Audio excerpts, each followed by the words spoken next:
Hi, welcome back to my channel. ನಾನಿವತ್ತು capsicum gravy ಮಾಡೋದು ತೋರಿಸ್ತಾ ಇದ್ದೀನಿ. ತುಂಬಾ ಚೆನ್ನಾಗಿರುತ್ತೆ. ಚಪಾತಿ, ಪೂರಿ ಎಲ್ಲದಕ್ಕೂ ತುಂಬಾ ಚೆನ್ನಾಗಿರುತ್ತೆ, ತುಂಬ ಟೇಸ್ಟಿಯಾಗಿರುತ್ತೆ. ಬನ್ನಿ ಮಾಡೋದು ಹೇಗೆ ಅಂತ ನೋಡೋಣ. ನಾನು ಬಾಣಲಿಲಿ ಕಡಲೆಬೀಜ ಮತ್ತು ಎಳ್ಳನ್ನು ಹುರಿದಿಟ್ಕೊತೀನಿ. ಹುರಿದ್ಬಿಟ್ಟು ಪೌಡ್ರ್ ಮಾಡಿ ಇಟ್ಕೊತೀನಿ. ನೋಡಿ, ನಾನು 1 ಟೇಬಲ್ ಸ್ಪೂನಷ್ಟು ದೊಡ್ಡ ಸ್ಪೂನಲ್ಲಿ ಕಡಲೆಬೀಜ ತೊಗೊಂಡಿದ್ದೀನಿ. ಇದು ಕಲರ್ ಚೇಂಜ್ ಆಗೋವರೆಗೂ ಫ್ರೈ ಮಾಡ್ಕೊಬೇಕು. ನೋಡಿ, ಇದು ಕಲರ್ ಚೇಂಜ್ ಆಗಿದೆ. ಇವಾಗ ನಾನು 1 ಸ್ಪೂನಷ್ಟು ಬಿಳಿ ಎಳ್ಳು ಹಾಕ್ಕೊತಾ ಇದ್ದೀನಿ. ಇದೆರಡೂ ಫ್ರೈ ಮಾಡಿ ಇಟ್ಕೊಳ್ಳೋಣ. ಪೌಡ್ರ್ ಮಾಡ್ಕೊಬೇಕು. ನೋಡಿ, ಆಗಿದೆ ಇದು. ಇವಾಗ ನಾನು ಇಲ್ಲಿ 2 ಸ್ಪೂನಷ್ಟು ಮೊಸರು ತೊಗೊಂಡಿದ್ದೀನಿ. ಇದನ್ನು ಪೇಸ್ಟ್ ಮಾಡಿ ಇಟ್ಕೊಳ್ಳೋಣ. ನಾನು ಇದಕ್ಕೆ 1 ಸ್ಪೂನಷ್ಟು ಧನಿಯಾ ಪುಡಿ ಹಾಕ್ಕೊತಾ ಇದ್ದೀನಿ. ಮತ್ತು ಅರ್ಧ ಟೇಬಲ್ ಸ್ಪೂನಷ್ಟು ಅಚ್ಚ ಖಾರದ ಪುಡಿ ಹಾಕ್ಕೊತಾ ಇದ್ದೀನಿ. ಇದನ್ನು ನೀಟಾಗಿ ಮಿಕ್ಸ್ ಮಾಡಿ ಇಟ್ಕೊಬೇಕು. ಪೇಸ್ಟ್ ಥರ ರೆಡಿ ಮಾಡಿಕೊಂಡು 1/4 ಸ್ಪೂನಷ್ಟು ಗರಂ ಮಸಾಲ ಹಾಕ್ಕೊಂಡು ಚೆನ್ನಾಗಿ ಕಲಸಿ ನೋಡಿ ಪೇಸ್ಟ್ ಮಾಡಿ ಇಟ್ಕೊಂಡಿದ್ದೀನಿ. ಇದು ರೆಡಿಯಾಗಿದೆ. ಇವಾಗ ನಾನು ಕಡಲೆ ಬೀಜ ಮತ್ತು ಎಳ್ಳು ಪೌಡ್ರ್ ಮಾಡಿ ಇಟ್ಕೊಂಡಿದ್ದೀನಿ. ನೋಡಿ, ಇವಾಗ ಇದೆರಡು ರೆಡಿಯಾಗಿದೆ. ಇವಾಗ ಫ್ರೈ ಮಾಡ್ಕೊಳ್ಳೋಣ ಎಲ್ಲ. ನಾನು ಅದೇ ಬಾಣಲಿಲೇ 2 ಸ್ಪೂನು ಎಣ್ಣೆ ಹಾಕ್ಕೊತಾ ಇದ್ದೀನಿ. ತುಂಬಾ ಚೆನ್ನಾಗಿರುತ್ತೆ, ಒಂದ್ಸಲ ಟ್ರೈ ಮಾಡಿ. ನೋಡಿ, ಎಣ್ಣೆ ಕಾದಿದೆ. ಇವಾಗ ನಾನು ಸಾಸಿವೆ ಹಾಕ್ಕೊತಾ ಇದ್ದೀನಿ. ಸಾಸಿವೆ ಸಿಡಿದ ನಂತರ ನಾನು ಒಂದು ಈರುಳ್ಳಿ ಹಾಕ್ಕೊತಾ ಇದ್ದೀನಿ. ನಾನು ಒಂದು ದೊಡ್ಡದು ಈರುಳ್ಳಿ ತೊಗೊಂಡಿದ್ದೀನಿ.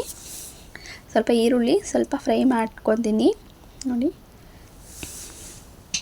ಈರುಳ್ಳಿ ಸ್ವಲ್ಪ ಫ್ರೈ ಆದರೆ ಸಾಕು. ಇವಾಗ ಇದಕ್ಕೆ ನಾನು ಒಂದು ದೊಡ್ಡದು ಕ್ಯಾಪ್ಸಿಕಮ್ ತೊಗೊಂಡಿದ್ದೀನಿ, ಹಾಕ್ಕೊತಾ ಇದ್ದೀನಿ. ನಾನು ಈರುಳ್ಳಿ ಕ್ಯಾಪ್ಸಿಕಮು ಎಲ್ಲ ಒಂದೇ ಸೈಜಲ್ಲೇ ಕಟ್ ಮಾಡ್ಕೊಂಡಿರೋದು. ಸ್ವಲ್ಪ ದೊಡ್ಡದಾಗೆ ಕಟ್ ಮಾಡ್ಕೊಂಡಿದ್ದೀನಿ, ತೀರಾ ಸಣ್ಣ ಕಟ್ ಮಾಡ್ಕೊಂಡಿಲ್ಲ. ನೋಡಿ, ಇದೆರಡು ಸ್ವಲ್ಪ ಫ್ರೈ ಮಾಡ್ಕೊಳ್ಳೋಣ. ಈರುಳ್ಳಿ ಮತ್ತು ಕ್ಯಾಪ್ಸಿಕಮು, ಟೊಮೊಟೊ ಎಲ್ಲನೂ ಒಂದೇ ಥರನೇ ಕಟ್ ಮಾಡ್ಕೊಂಡಿದ್ದೀನಿ. ನೋಡಿ, ಇದು ಫ್ರೈ ಆಗಿದೆ.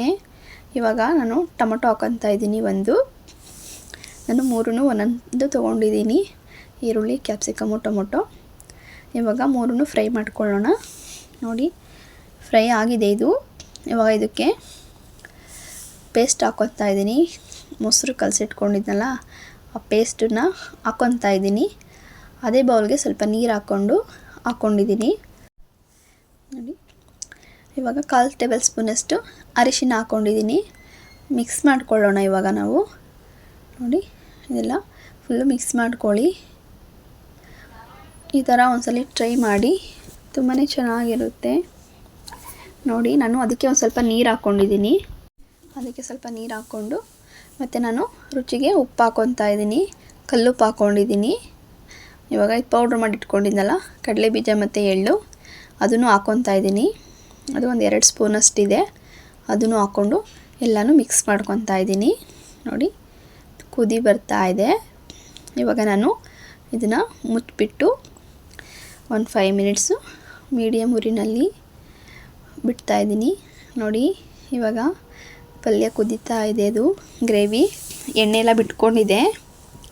ನೋಡಿ, ಪಲ್ಯ ಇವಾಗ ರೆಡಿಯಾಗಿದೆ. ನಾನು ಕೊತ್ತಂಬರಿ ಸೊಪ್ಪು ಹಾಕ್ಕೊಂಡು ಮಿಕ್ಸ್ ಮಾಡ್ಕೊತೀನಿ. ನನ್ನ ಚಾನಲ್ನ ಸಬ್ಸ್ಕ್ರೈಬ್ ಮಾಡ್ಕೊಳ್ಳಿ, ಲೈಕ್ ಮಾಡಿ, ಶೇರ್ ಮಾಡ್ಕೊಳ್ಳಿ. ನೋಡಿ, ಪಲ್ಯ ಇದು ರೆಡಿಯಾಗಿದೆ. ಚಪಾತಿಗೆ, ಪೂರಿಗೆ ಎಲ್ಲಕ್ಕೂ ಚೆನ್ನಾಗಿರುತ್ತೆ. ಇವಾಗ ಪಲ್ಯ ಕ್ಯಾಪ್ಸಿಕಮ್ ಗ್ರೇವಿ ರೆಡಿ ಆಯಿತು. ನೋಡಿ, ನಾನು ಚಪಾತಿ ಜೊತೆ ಸರ್ವ್ ಮಾಡಿದ್ದೀನಿ. ಟೇಸ್ಟು ತುಂಬಾ ಚೆನ್ನಾಗಿತ್ತು. ನೀವೊಂದ್ಸಲ ಟ್ರೈ ಮಾಡಿ. Thank you.